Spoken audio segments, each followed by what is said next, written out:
Assalamualaikum warahmatullahi wabarakatuh. Om Swastiastu, Salam, Namo Buddhaya, Salam Kebajikan, dan Salam Sejahtera bagi kita semua.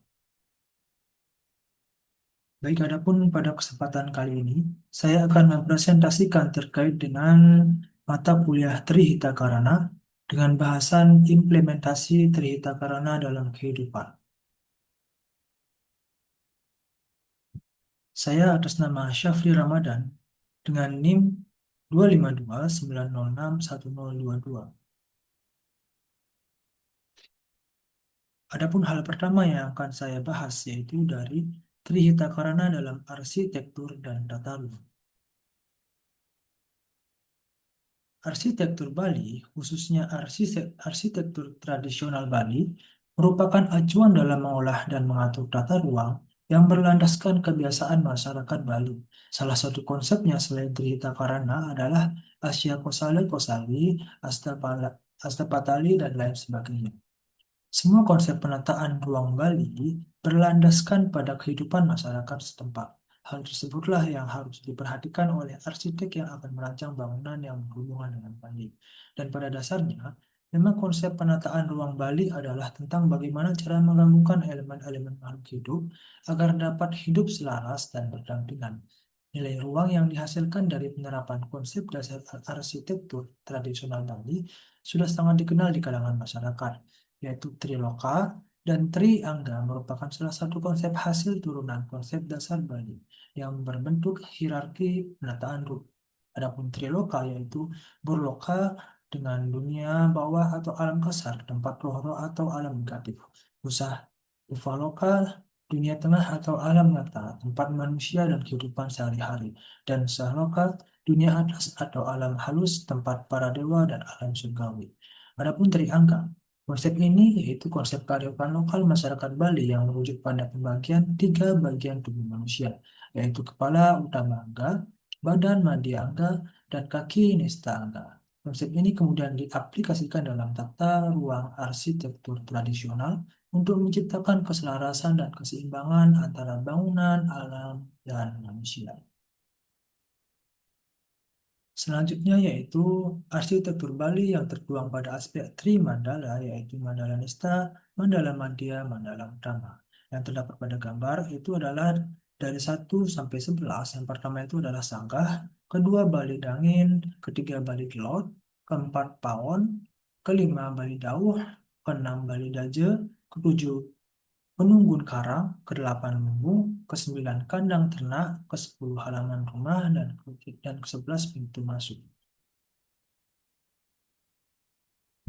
Yang pertama itu ada sangkar. Nah, di mana sangkar ini adalah tempat suci yang terletak di pekarangan rumah keluarga hingga Hindu Bali. Yang kedua ada Bali Dangin adalah bangunan tradisional Bali yang terletak di bagian timur pekarangan rumah dan berfungsi sebagai tempat upacara keagamaan seperti pernikahan, potong gigi, serta tempat bersemayamnya roh leluhur dan dewa pelindung keluarga. Yang ketiga Bali Delot adalah bangunan serbaguna yang terletak di sisi selatan pekarangan rumah adat, berfungsi sebagai tempat penerimaan tamu, pelaksanaan upacara adat, dan tempat untuk melaksanakan jenazah sementara saat ritual upacara kematian. Yang keempat, pohon adalah dapur. Yang kelima, balidau adalah bangunan tradisional yang berfungsi sebagai ruang serbaguna di bagian barat rumah adat. Nah, bangunan ini digunakan untuk menerima tamu, tempat beristirahat, dan kegiatan keluarga sehari-hari. Yang keenam ada balidaja adalah bangunan di sisi utara atau bagian depan pekarangan rumah tradisional yang berfungsi sebagai tempat tinggal kepala keluarga, anak perempuan yang belum menikah atau tempat menyimpan barang berharga dan peralatan upacara. Nah, ketujuh penunggun karang adalah sebuah pelinggih bangunan suci atau tugu yang berfungsi sebagai penjaga dan pelindung rumah. Dan ke-8 ada lumbung adalah bangunan tradisional untuk menyimpan padi dan hasil panen. Nah, yang 9 ada kandang ternak, 10 halaman rumah, 11 pintu masuk. Selanjutnya yaitu dari segi faktor-faktor penting yang menentukan dalam perencanaan pemukiman yaitu satu, bentuk bangunan direncanakan berdasarkan fungsinya. Yang kedua, bentuk bangunan harus kuat. Yang ketiga, bentuk bangunan memenuhi syarat keindahan dan fungsi. Selanjutnya pembahasan dari Trihita Karana dalam pendidikan. Trita Karana dalam pendidikan, pertama, yaitu implementasi Trita Karana dalam pendidikan-pendidikan. Di mana selain dalam struktur dan tata ruang tadi, nilai-nilai Trita Karana juga dapat diimplementasikan dalam bidang pendidikan. Hal ini sejalan dengan konsep tujuan pendidikan nasional yang berorientasi pada pengembangan manusia seutuhnya, baik secara spiritual, sosial, maupun ekologis. Implementasi ajaran Trihita Karana dalam dunia pendidikan, khususnya dalam proses pembelajaran dan pembentukan karakter siswa, memberikan kontribusi penting dalam menumbuhkan kesadaran lingkungan secara holistik.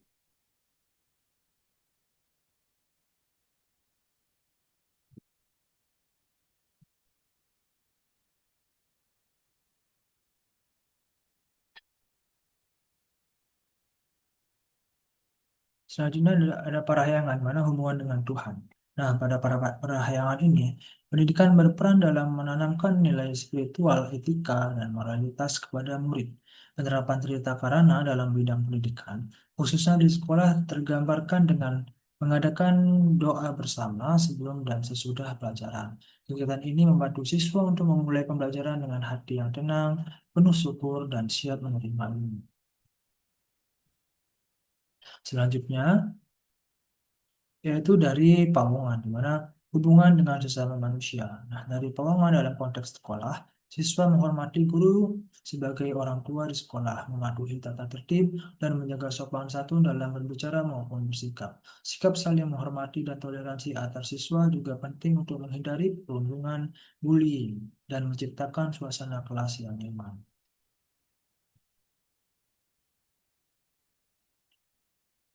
Selanjutnya, Pawongan juga diwujudkan melalui kegiatan gotong royong membersihkan kelas, kerja bakti, memperbaiki fasilitas sekolah, atau belajar kelompok untuk membantu teman yang kesulitan memahami pelajaran. Dengan cara ini, siswa belajar kerjasama, empati, dan solidaritas. Adapun guru dan staf sekolah juga berperan sebagai teladan dalam memberikan pelayanan dan bimbingan yang adil tanpa membeda-bedakan siswa. Selanjutnya ada pelemahan di mana hubungan dengan lingkungan, yaitu pelemahan adalah hubungan harmonis dengan lingkungan. Sekolah yang bersih, hijau, dan tertata rapi akan menciptakan suasana belajar yang sehat dan menyenangkan. Implementasi pelemahan di sekolah dapat berupa menjaga kebersihan kelas setiap hari, memilah sampah organik dan anorganik, serta menanam dan merawat tanaman di halaman sekolah. Selain itu, siswa diajak untuk menggunakan sumber daya secara bijak, seperti mematikan lampu dan kipas angin setelah dipakai, menghemat air, dan menjaga fasilitas sekolah agar tidak rusak.